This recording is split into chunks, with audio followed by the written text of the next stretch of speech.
దేవుని బిడ్డలారా, ప్రభు అయిన యేసుక్రీస్తు నామంలో మీ అందరికీ శుభము కలుగును గాక. దేవుడు మిమ్మలను ఆశీర్వదించును గాక.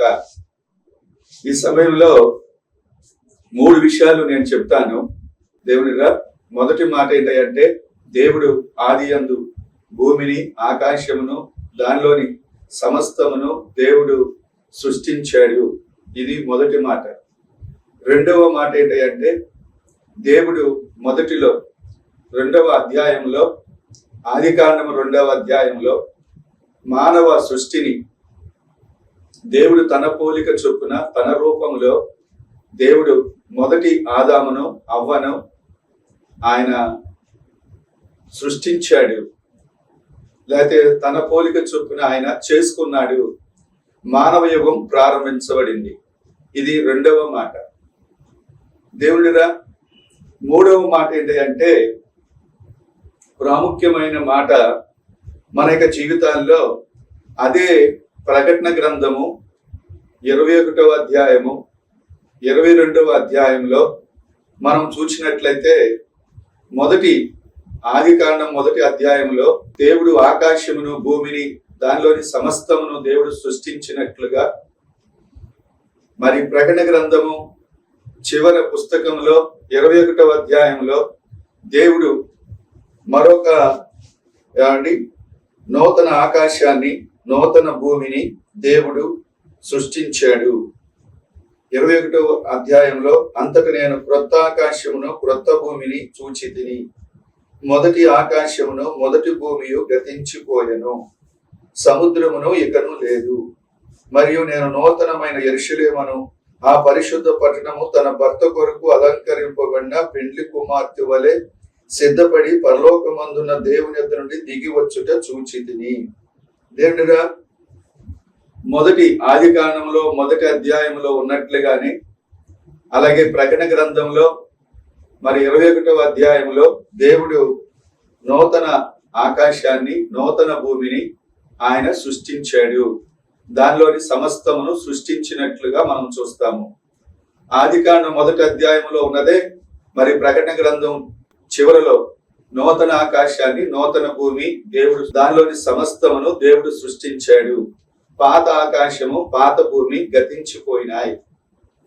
అలాగే మొదటి ఆదామును అవ్వను తన రూపంలో తన పోలికలో సృష్టించుకున్న దేవుడు, అలాగే ఆదికాండము ప్రకటన గ్రంథంలో చివరి అధ్యాయంలో ఆ యొక్క నూతన యెరూషలేము పరలోకం నుండి దిగి వచ్చుట, అలాగే పెండ్లి కుమారునికై అది సిద్ధపరచబడినట్లుగా మనం చూస్తాము.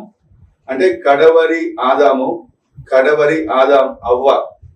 కడవరి ఆదాము ఎవరు అంటే యేసు ప్రభువారు. కడవరి అవ్వ ఎవరు అంటే సంఘము. మీరు గమనించారా? మొదటిగా దేవుడు తన పోలికలో తన రూపంలో చేసి మొదటి ఆదామును అవ్వను సృష్టించి మానవ యుగాన్ని ప్రారంభించాడు. అలాగే కడవరి ఆదాము కడవరి మరి అవ్వగా సంఘముగా దేవుడు మానవ యుగాలు ఆయన సృష్టించినట్లుగా మనం చూస్తాము.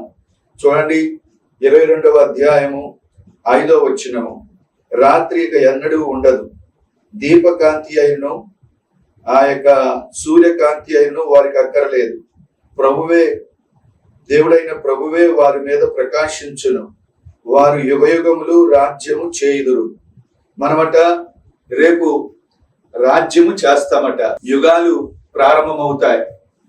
మానవ యుగం ప్రారంభించబడిన ఆదికాండంలో, అలాగే ఆ యొక్క సంఘము ఎత్తబడి సంఘము క్రీస్తు ప్రభువుతో పాటు యుగయుగాలు మనము అక్కడ ఉండబోతున్నాము. దేవుడిరా, మనము రేపు యుగాలు మనము రాజ్యము చేయబోచున్నాము. యుగయుగములు రాజ్యము చేయుదురు అనే మాట. మన జీవితంలో నువ్వు చదువుకోకపోయినా, నువ్వు నీకు ధనము లేకపోయినా, మంచి కులంలో నువ్వు పుట్టకపోయినా, రేపు నువ్వు యుగయుగాలు రాజ్యము చేయబోతున్నామట. ఇదెంతో ఆశీర్వాదకరమైన మాట. నేను 2 మాటలు చెప్పాను.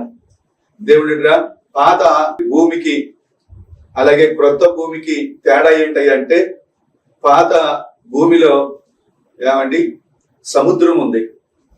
1% భూమి అయితే 3% సముద్రము. రేపు క్రొత్త భూమిలో సముద్రం ఇక ఉండదు.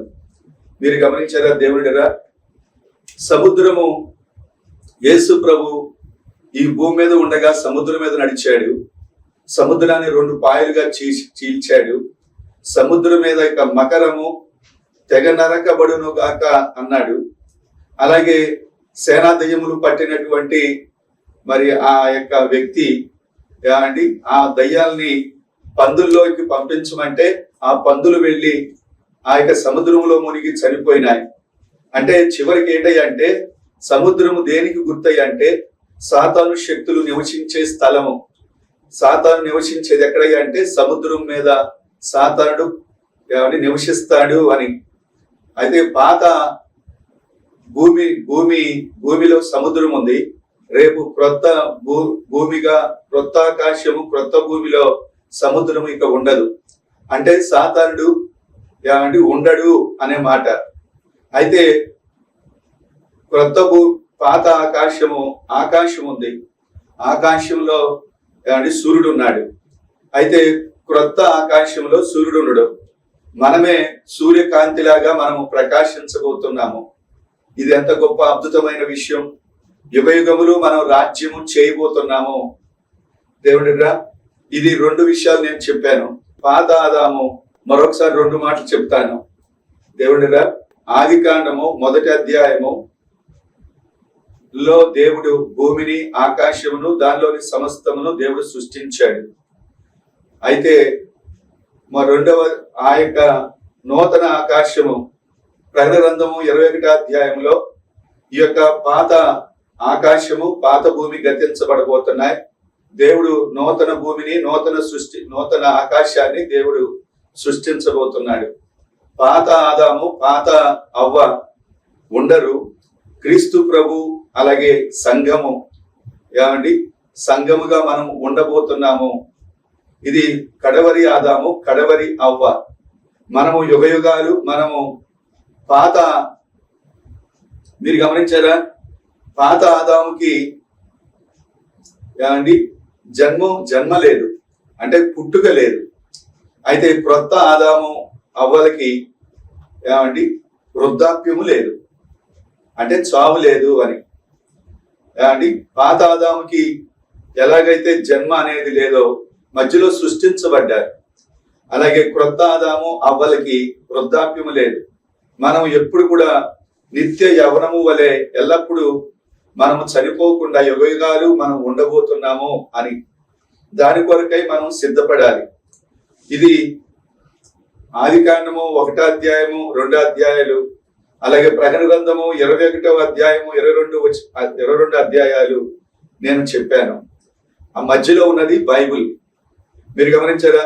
బైబిల్లో చెప్పబడుతున్న మాట ఏంటి అంటే 3వ మాట చెప్తున్నా. 3వ మాట ఏంటి అంటే దేవుడిగా ఆదికాండములో 3వ అధ్యాయము 15వ వచనము, నీకును స్త్రీకిని, నీ సంతానమునకును ఆమె సంతానమునకును వైరము కలగజేసేదను. అది నిన్ను తల మీద కొట్టును, నీవు దానిని మడిమ మీద కొట్టుదు అని చెప్పాను.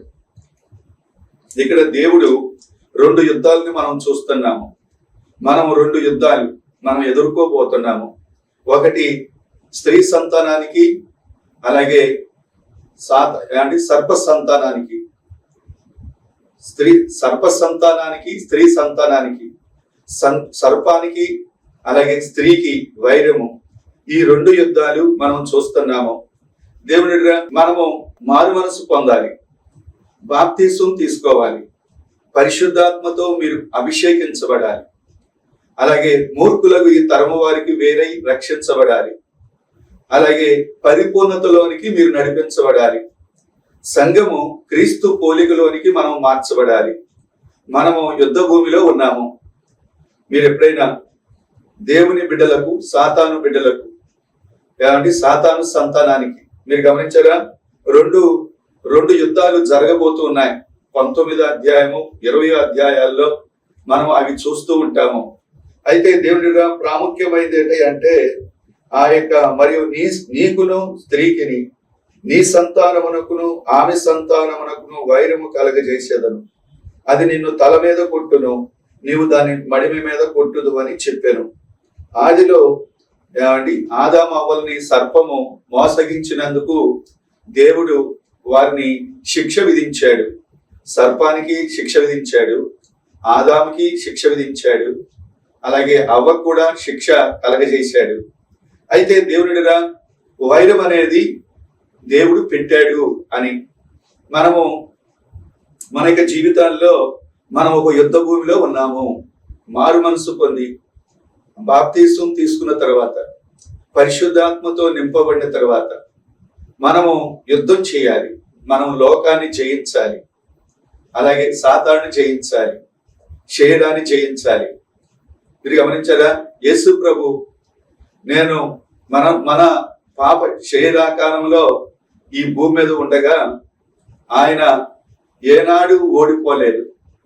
నేను జయించాను, జయించి నా తండ్రితో సింహాసనం మీద కూర్చున్నాను. మీరు కూడా జయించితే నాతో పాటు సింహాసనం మీద మిమ్మల్ని కూర్చోబెట్టుకుంటాను అని. మనము అంటే యేసు ప్రభు వారు దేవుని కుమారుడు అవటం వల్ల ఆయన జయించాడా అంటే మనలాంటి శరీరమే, మనకున్న టెంప్టేషన్స్, మనకున్న శోధనలు యేసు ప్రభు మీద కూడా వచ్చినాయి.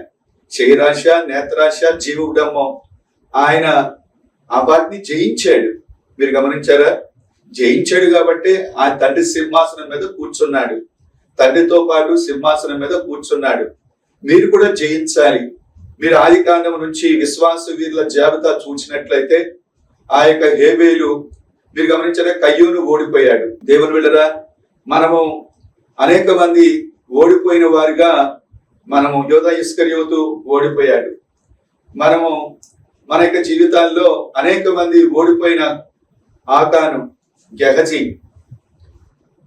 అనేక మంది ఓడిపోయిన వారిగా ఉన్నారు. కానీ బైబిల్లో జయించిన వారి యొక్క వీరుల జాబితా ఇంత గొప్ప సాక్షి సమూహము. వారు మనకి ఒక మాదిరికరంగా ఉన్నారు, వారు మనకి ఒక మార్గదర్శకులుగా ఉన్నారు.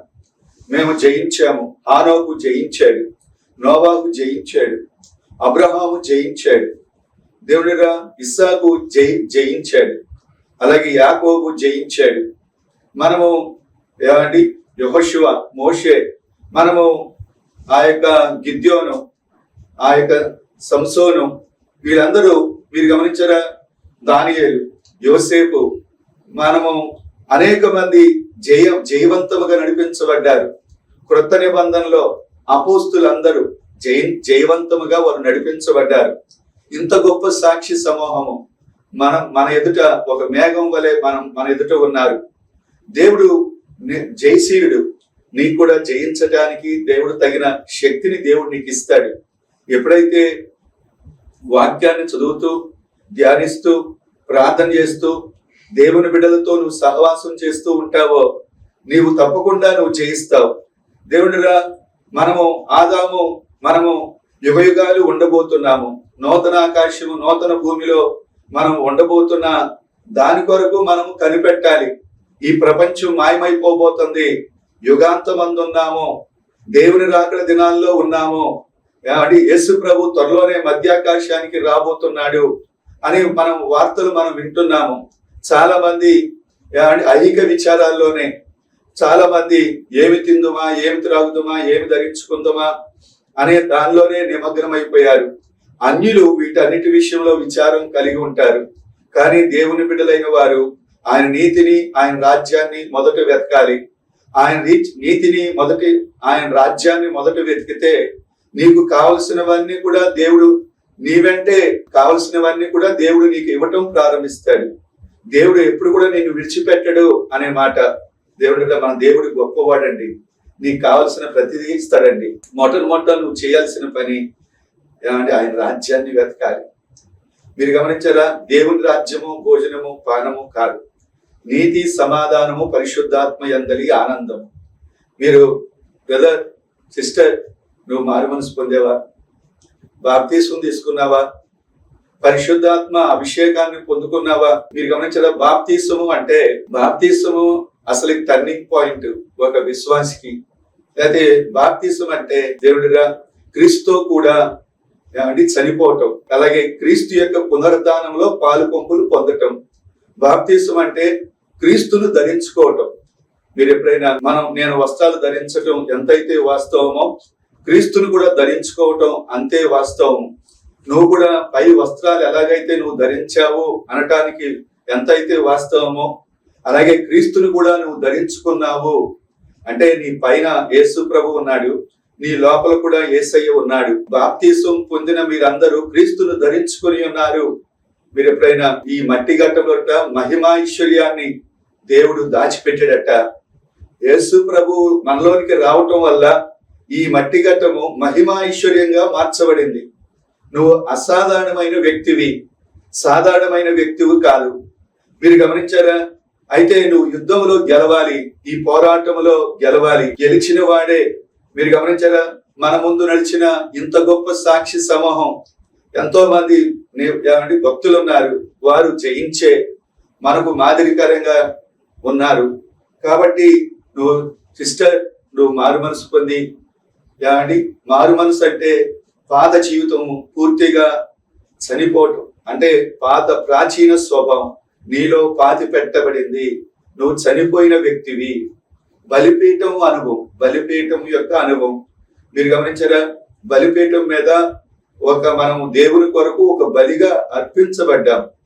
ఇక చచ్చిపోయిన వ్యక్తి లేకపోతే కాల్చబడిన వ్యక్తి, బూడిదిగా మార్చబడిన వ్యక్తి ఇంకా ఎలా బ్రతుకుతాడు అనేది. యహలోకంలో మనము ఉన్నాము, కానీ బురద అంటుకుంటూ ఉంటది.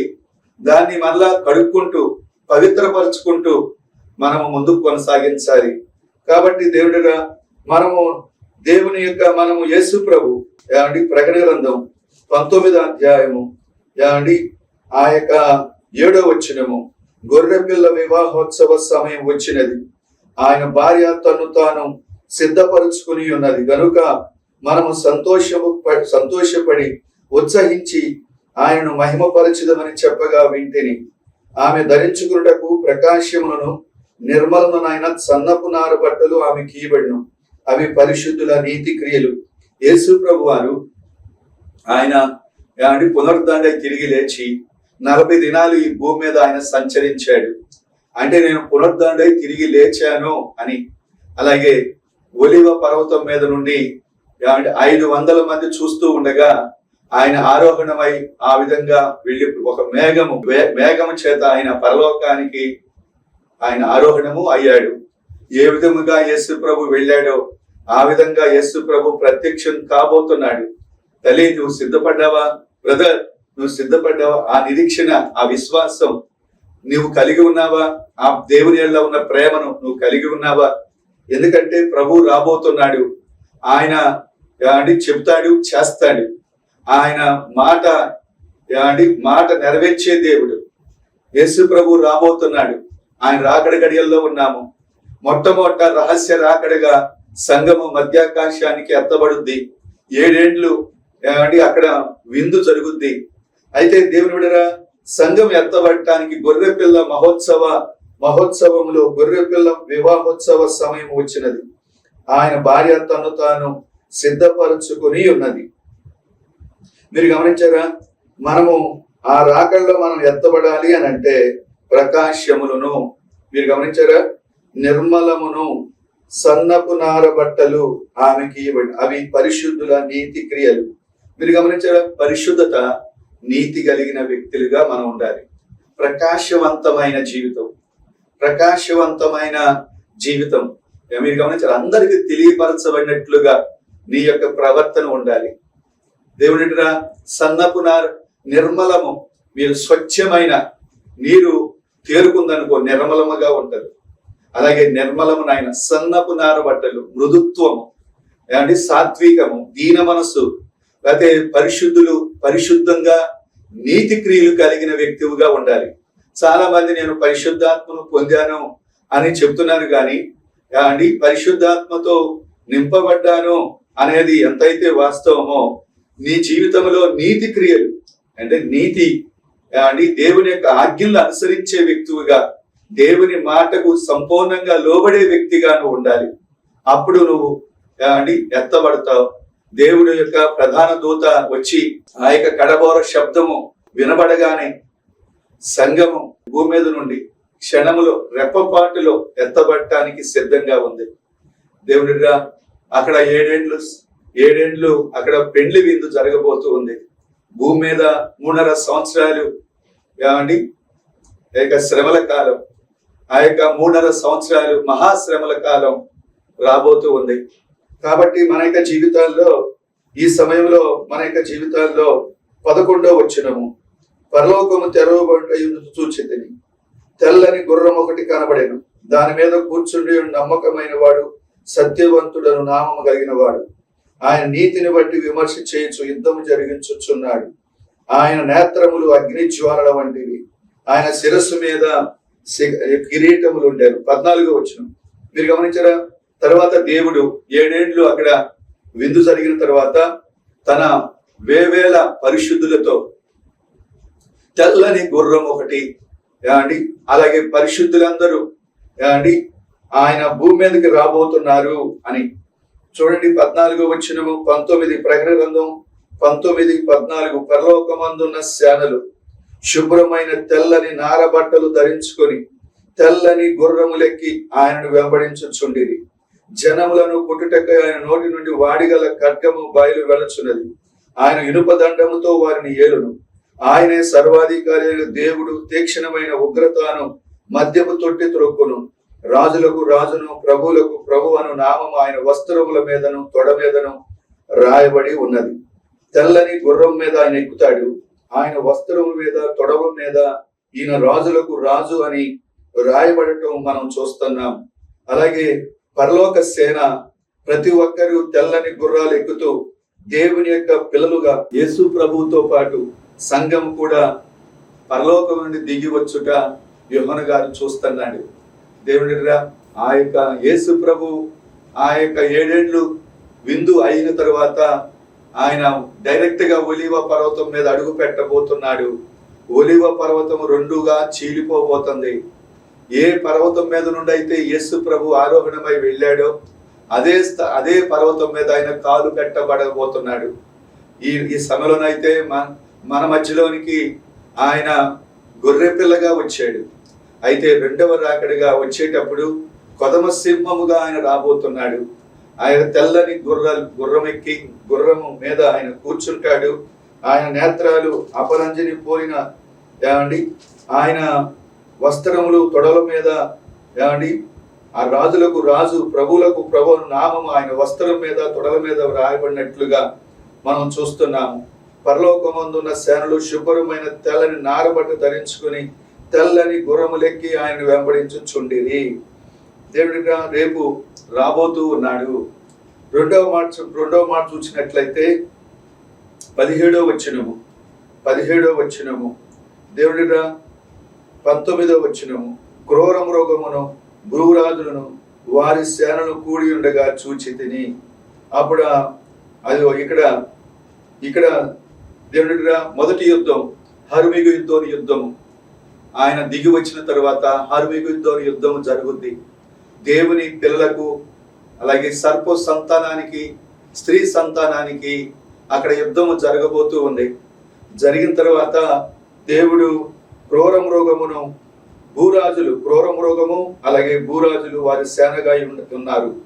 అబద్ధ ప్రవక్తను క్రూర మృగాన్ని దేవుడు 21వ వచనము, కడమ వారి గుర్రం మీద కూర్చున్న వాటి నుండి వచ్చిన ఖడ్గము చేత వధింపబడి వారి మాంసము పక్షులను కడుపార.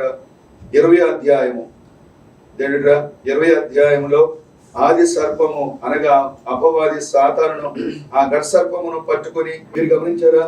దేవుడు ఆ యొక్క హర్మిగిద్దోను యుద్ధములో క్రూర మృగాన్ని అలాగే అబద్ధ ప్రవక్తను వారిద్దరిని పట్టుకుని గంధకములో మండు గుండములో ప్రాణముతోనే వారు వేయబడినట్లుగా మనం చూస్తాము. తర్వాత ఆయన ఆది సర్పాన్ని పట్టుకుని ఆయన ఆ ఒక పాతాళంలో బిలములో బంధించి 1000 ఏండ్లు పరిపాలన ఆయన చేయబోతున్నాడు. మీరు గమనించారా? ఎప్పుడైతే హర్మిగిద్దోను యుద్ధం జరుగుద్దో సాతాను బంధించి ఒక పాతాళంలో అగాధంలో పడవేస్తాడో ఏమండి సాతాను లేని రాజ్యము 1000 ఏళ్ళు మనము ఏమండి యేసు ప్రభుతో పాటు మనము పరిపాలించబోతున్నాము. దేవుని ఇది ఎంత గొప్ప ఆధిక్యత. ఈ రోజున చాలా మంది 5 ఏళ్ళు ఏమండి రాజకీయ అధికారం కొరకు ఎన్నెన్నో పాటలు పడుతున్నారు. 1000 ఏళ్ళు ఈ భూమి మీద దేవుడు ఈ భూమి మీద పరిపాలించబోతున్నాడు. ఆయనకి ఎవరైతే ఇష్టలుగా అంటే సంఘము ఎత్తబడిన మొదటి రాకల్లో ఎత్తబడిన సంఘముగా ఎవరైతే ఉంటారో వారు ఆయనతో పాటు 1000 ఏళ్ళు పరిపాలన చేయబోతున్నారు. ఒక సేనగా దేవుని మనము మొదటి రాకల్లో నువ్వు ఎత్తబడే ఆ గుంపులో నువ్వు ఉండాలి. విడవబడకపోతే ఎంతో గొప్ప ఏమంటే శ్రమలు రాబోతున్నాయి. ఆ శ్రమల కాలం శ్రమల కాలం నువ్వు విడిచిపెట్టబడకుండా ఉండాలి.